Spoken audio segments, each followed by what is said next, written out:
Olá, caros alunos e alunos do curso de Filosofia do Direito, do curso de Direito da SES. Sou o professor Alexandre Costa e estamos gravando agora mais uma aula online. Dessa vez vamos comentar o texto do filósofo polonês-belga Karim Perelman, cujo livro Ética e Direito é um clássico da filosofia do direito, e vamos comentar o primeiro capítulo, chamado Da Justiça, de modo que vocês poderão encontrar essa nossa aula nesse livro, que tem na biblioteca vários exemplares. Bem, Karim Perelman, ele diz nesse texto que a noção de justiça é uma das noções mais prestigiosas que existem e tem sido sempre um objeto de preocupação dos mais renomados filósofos, desde Platão, passando por Aristóteles, São Tomás de Aquino, Kant, Marx, John Rawls contemporaneamente e muitos outros, o próprio Perelman. E ele então procura dizer que a questão desse conceito da justiça é que ele é atravessado por emoções, ou seja, toda definição do que seja justiça, ela sempre está carregada de emoções e, em última análise, de valores. E que a filosofia, dedicando-se a esse conceito, ela dedica-se a tratar de uma questão bastante complexa e certamente confusa. Ele diz no artigo que a filosofia é o estudo sistemático de noções confusas, o que não significa que a filosofia seja confusa, senão que ela tem coragem, muita coragem, para lidar com conceitos que são muito disputados e que provocam controvérsias, muitas vezes, e muitas vezes também violência. Bem, no seu estudo ele irá dizer que a noção de justiça tem dois elementos, um elemento formal e um elemento concreto ou material, e a define como tratar de modo igual seres da mesma categoria. E apresenta 6 definições possíveis do que possa ser a justiça, as quais irei enumerar agora, comentando rapidamente cada uma. A primeira delas diz o seguinte: a justiça consiste em dar a cada qual a mesma coisa. Quer dizer, tratar as pessoas sem distinção, sem levar em conta suas peculiaridades, suas especificidades, suas diferenças individuais, e certamente esse é um dos conceitos mais problemáticos, ou talvez o mais inaceitável de todos. O biólogo belga Frans von Waals, que estudou o comportamento dos primatas, fez uma experiência muito interessante, qual seja, pegar 2 primatas, colocá-los para realizar a mesma tarefa e, ao fim, quando eles terminassem, recompensá-los de forma distinta. A um deles dar mais do que deu ao outro e pôde comprovar várias vezes uma reação curiosa do segundo, daquele que recebeu menos. Ele simplesmente se recusa a receber, como se tivesse uma espécie de instinto intrínseco do que seja a justiça, tratar de modo igual seres da mesma categoria. Então, se os primatas são capazes de uma reação negativa, rechaçando aquilo que intuitivamente, de forma instintiva, consideram um tratamento desigual, muito mais os seres humanos.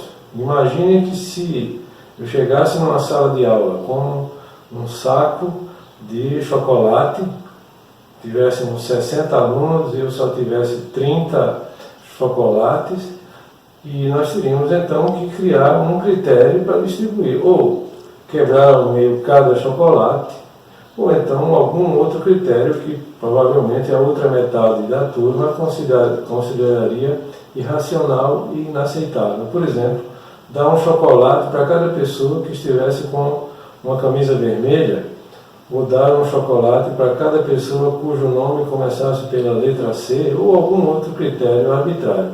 De modo que, dessa primeira definição, a cada qual a mesma coisa, é sem dúvida inaceitável, porque não leva em consideração as diferenças específicas entre os indivíduos. A segunda definição, a cada qual segundo os seus méritos, é também uma definição certamente controversa, porque ela procura atribuir a cada um proporcionalmente aos seus méritos. E aí fica a questão, quem define os méritos? Não é?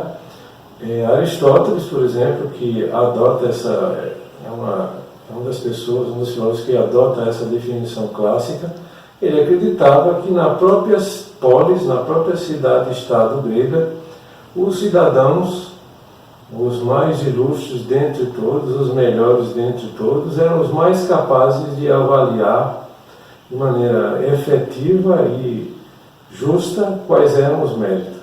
Nós sabemos que isso é um problema muito complexo e ninguém aceita a ideia de que outro possa merecer mais do que ele, né? Então, realmente, nós vemos que essa definição é problemática e ela age segundo um certo grau. Se determinados indivíduos possuem certas virtudes num certo grau pré-determinado, merecem receber mais ou menos, conforme o critério daquele que distribui.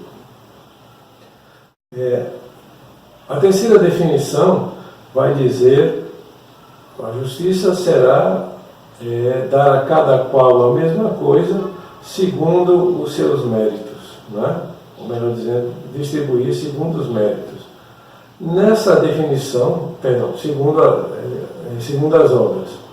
Nessa definição, nós temos o critério concentrado no agente. Né? Então, aquilo que o agente faz, em termos de conhecimentos, em termos de determinados atos, nós podemos dizer que será isso o critério para distribuir, seja lá o que for. Né? A quarta definição, que diz a cada um segundo as suas necessidades, a gente vê uma definição que é talvez mais próxima de um conceito marxista ou de um conceito socialista, porque trata-se agora de descobrir ou de revelar quais são as necessidades de cada pessoa e fazer com que a ela cheguem os bens necessários para satisfazê-las. Vimos já em outra aula, na aula presencial, que as necessidades elas têm pelo menos 3 características para diferenciá-las dos desejos e dos interesses. Enquanto, por um lado, se eu tenho o desejo de possuir um celular novo, não posso dizer que isso é propriamente uma necessidade. Se também tenho interesse em comprar um computador novo, não posso classificar esse interesse como necessidade. As necessidades, na verdade, elas são universalizáveis. Elas pertencem a todos os seres humanos. E eu não posso dizer que uma pessoa que não queira comprar um celular, por exemplo, ela não tem necessidades universalizáveis. Fulano tem o desejo de comprar um celular, ciclano não tem. Mas, por exemplo, ter sono, ter fome, ter essa necessidade de abrigo, de alimento, são condições universalizáveis. Todos os seres humanos já têm, por isso podemos chamar de necessidade. Então, as necessidades são universalizáveis. Comprar um celular não é, porque um monge budista não precisa de um celular. elas são também irrenunciáveis. Ninguém pode deixar de ter necessidades como a fome, a sede, o frio, o sono. Então elas são irrenunciáveis. Em terceiro lugar, elas exigem satisfação sob pena de causar danos físicos ou mentais aos seus portadores. E por fim, elas são históricas.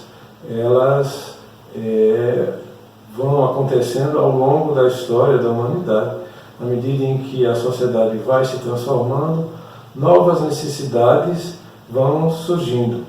Mas, sem dúvida, elas têm esse caráter, repetir mais uma vez, universalizáveis, irrenunciáveis, necessitam prementemente de satisfação e são históricas.